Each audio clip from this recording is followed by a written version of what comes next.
Hi అండి, అందరూ బాగున్నారా? తింటే గారెలే తినాలి, వింటే భారతమే వినాలి. ఈ సామెత గుర్తుంది అందరికీ. దాంతోపాటు ఈ చట్నీ కూడా తినాలని చెప్పేసి ఈ సామెతలో మనం జోడిద్దాం. అంత టేస్టీగా ఉంటుందండి చట్నీ వచ్చేసరికి. ప్రస్తుతం మనకి ఇది చాలా ట్రెండింగ్లో అయితే ఈ పచ్చడి మనకి ట్రెండింగ్లో చాలా రన్నింగ్లో ఉంది. అలాగే మనకి సీజనల్ ఫ్రూట్, ఇప్పుడు ఎక్కువ సీజన్లోని ఫ్రూట్ అయితే ఉంటుంది, ఇప్పుడు మనకు దొరుకుతుంది బాగా. ఇది ఏం చట్నీ, ఇది ఎలా చేసుకోవాలో చూద్దాం. టేస్ట్ అయితే మామూలుగా ఉండదండి. ప్రాసెస్లోకి అయితే వెళ్ళిపోదాం. స్టవ్ మీద బ్యాండ్ పెట్టుకొని 4 టేబుల్ స్పూన్ ఆయిల్లా వేసుకోవాలి. స్టవ్ ఆన్ చేసుకొని ఒక 5 టమోటాలు కట్ చేసుకొని వేసుకోవాలి. ఈ పచ్చడిలోని మన మెయిన్ ఇంగ్రీడియంట్ వచ్చేసరికి పచ్చి మామిడికాయ అండి.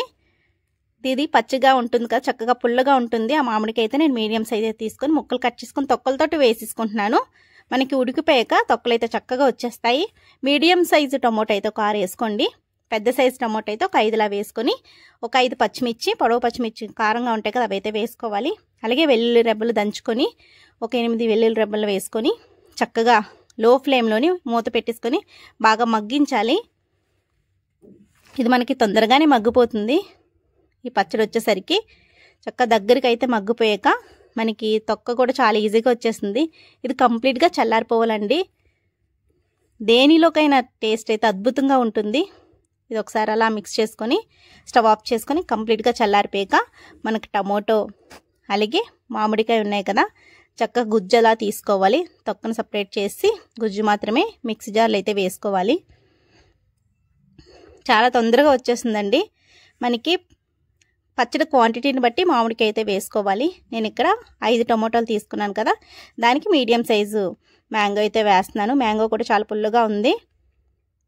దానికి తగ్గట్టే మనం కారం అది వేసుకోవాలి.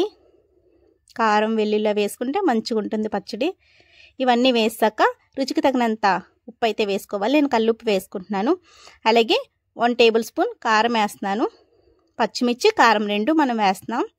అలాగే ఉల్లిపాయలు, పచ్చి ఉల్లిపాయలు చక్కగా ఒక కప్పు ఉల్లిపాయలాగా వేసుకోవాలి. అంటే నేను మీడియం సైజు ఉల్లిపాయలు ఒక 3 ఉల్లిపాయలా కట్ చేసి వేసుకుంటున్నాను. అలాగే కొంచెం కొత్తిమీర కట్ చేసుకొని వేసుకోవాలి. ఇది మిక్సీ పట్టుకోవాలండి. అంతేనండి, మెత్తగా మిక్సీ చేసుకొని మనం పోపు కూడా ఏం అవసరం లేదు. చక్కగా వేడివేడి అన్నంలో కొంచెం నెయ్యి వేసుకొని తింటే పచ్చడి సూపర్గా ఉంటుందండి. టమోటో మామిడికాయ పచ్చడి. అలాగే ఇడ్లీ, దోశ, రైస్ దేనిలోకైనా ఇది చాలా బాగుంటుంది. అండ్ మనకి నోటికి ఏం తినబుద్దు కాదు కదా, అలాంటప్పుడు ఈ పచ్చడి వేసుకుంటే నోటికి కమ్మగా పుల్లపుల్లగా భలే తగులుతుంది. అలాగే మనం ఆనియన్స్ వేసాం కదా పచ్చి పచ్చిగా, చాలా బాగుంటుంది. తప్పకుండా ట్రై చేయండి. వీడియో నచ్చితే ప్లీజ్ ఒక లైక్ చేసి మీ ఫ్రెండ్స్ అండ్ ఫ్యామిలీ మెంబర్తో షేర్ చేయండి.